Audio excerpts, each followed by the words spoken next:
ย้ายถิ่นนอดินแดนก่อนเคยเป็นเมืองแทนเมืองแทงแต่ข้าวพุ่นคือจังบุญของเสือคนฟังละหูบออยู่ทั้งจีนตอนเตออยู่ทั้งจีนตอนเตอ12จุดไทยเด้อจื้อเอาละนะท่านเอ่ยท่านเอ่ย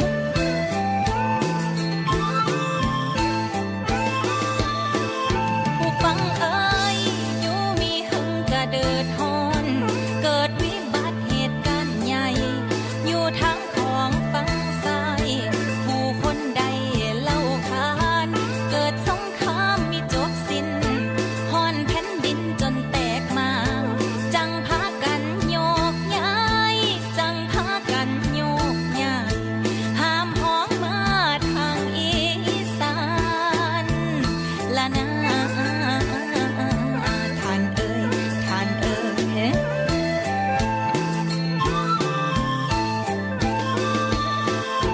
คนฟังในขังการก่อนนั้นเอ็ดเธอต้องจำเจอมาอาศัยหลบภัยอยู่แล้วก็ได้ห้ามผู้มาอยู่อาศัยสนนครพนมแต่เฮิงมาละนะท่านเอ่ยท่านเอ่ย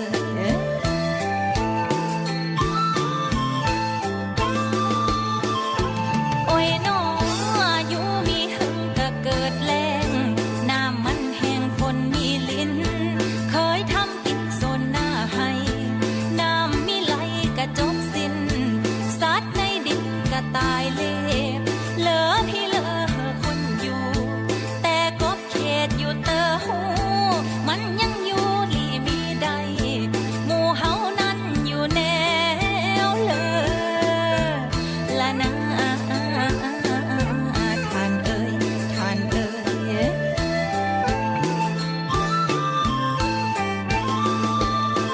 ลูกหลานเอ่ยได้พาเดียวโยกย้ายหาหมองเมื่อ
ดังอินองค์เสกสรรปั้นมาวาริโคนมตามรอยพ่อหลวงพ่อเพียงงานเจ้าปู่ขึ้นชื่อลือเสียง6 เมษาจัดกันเรื่อยมาผู้ไทยรำลึกตกผลึกสืบภูมิปัญญาวัฒนธรรมผู้ไทยล้ำค่างามตาวาริชภูมิละนาท่านเอ่ยท่านเอ่ย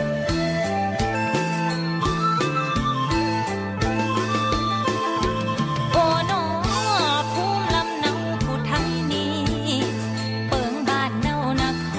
รอยู่ทางกำปายย้อนทางซ้ายแม่น้ำโขงเมืองเสพนที่เคยสร้างท่าทางพงแต่ข้าวเก่าตั้งแต่โกกแต่เขาตั้งแต่โกกแต่เขาหน้าน้อยดอกอ้อยหนูละนาท่านเอ่ยท่านเอ่ย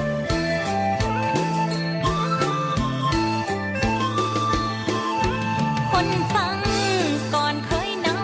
อยู่ยังละใหญ่ทินนอดินแดนก่อนเคยเป็นเมืองแทนเมืองแทงแต่ข้าวพุ่นคือจังบุญของเสือคนฟังละหูบออยู่ทางจีนตอนเตออยู่ทางจีนตอนเตอ12 จุดไทยเด้อจื้อเอาละนาท่านเอ่ยท่านเอ่ย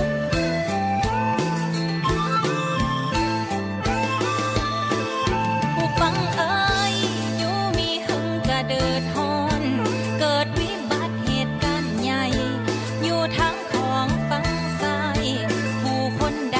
เล่าขานเกิดสงครามมีจบสิ้นฮอนแผ่นดินจนแตกมางจังพากันโยกย้ายจังพากันโยกย้ายห้ามพ้องมาทางอีสานละนาท่านเอ่ยท่านเอ่ย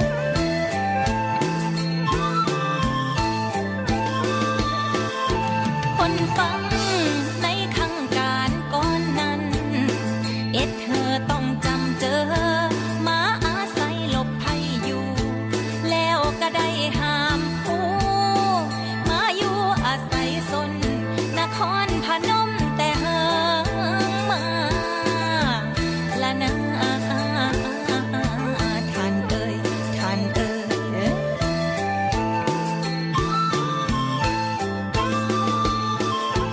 โอ้ยหนออยู่มีหึงก็เกิดแรงน้ำมันแห้งฝนมีลิ้นเคยทำกินโซนหน้าให้น้ำมีไหลก็จบสิ้นสัตว์ในดินก็ตายเล็บเหลือพี่เหลือคนอยู่ แต่กบเขตอยู่เตอหูมันยังอยู่ลีมีใดหมู่เฮานั้นอยู่แนวเลยละนาท่านเอ่ยท่านเอ่ย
อินองค์เสกสรรปั้นมา วาริโคนม ตามรอยพ่อหลวงพ่อเพียง งานเจ้าปู่ขึ้นชื่อลือเสียง6 เมษาจัดกันเรื่อยมา ผู้ไทยรำลึกตกผลึกสืบภูมิปัญ